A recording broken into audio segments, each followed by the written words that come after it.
आता बातमी आहे एका खळबळजनक व्हिडिओबाबतची। खाली पडलेले वडापाव पुन्हा उचलून विकायला ठेवले। व्हिडिओ भुसावळ रेल्वे स्थानकावरचा आहे अशी माहिती समजते। संबंधित विक्रेत्यावर कारवाई करण्याची मागणी केली जाते। नागरिकांच्या आरोग्याशी सर्रास खेळ सुरू असल्याचा हा व्हिडिओ आता समोर आलाय। प्रतिनिधी जुगल पाटील आपल्याशी जोडले गेले, त्यांच्याकडून तपशील घेऊयात। जुगल, कारवाई झालेली आहे का या सगळ्या प्रकरणामध्ये?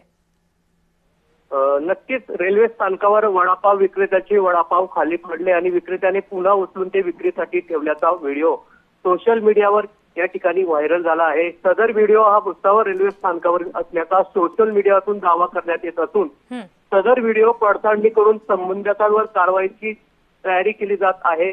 मात्र या ठिकाणी कुठेतरी जे खवय्ये जे असतात त्यांच्या आरोग्यावर एक मोठा परिणाम या ठिकाणी निर्माण होऊ शकतो। अक्षरशः विक्रेता हा प्लॅटफॉर्मवर खाली जमिनीवर पडलेले वडापाव रुमालात उचलून पुन्हा आपल्या ट्रेमध्ये भरत असल्याचा व्हिडिओ सोशल मीडियावर व्हायरल झाल्यामुळे एक खळबळ उडाली आहे।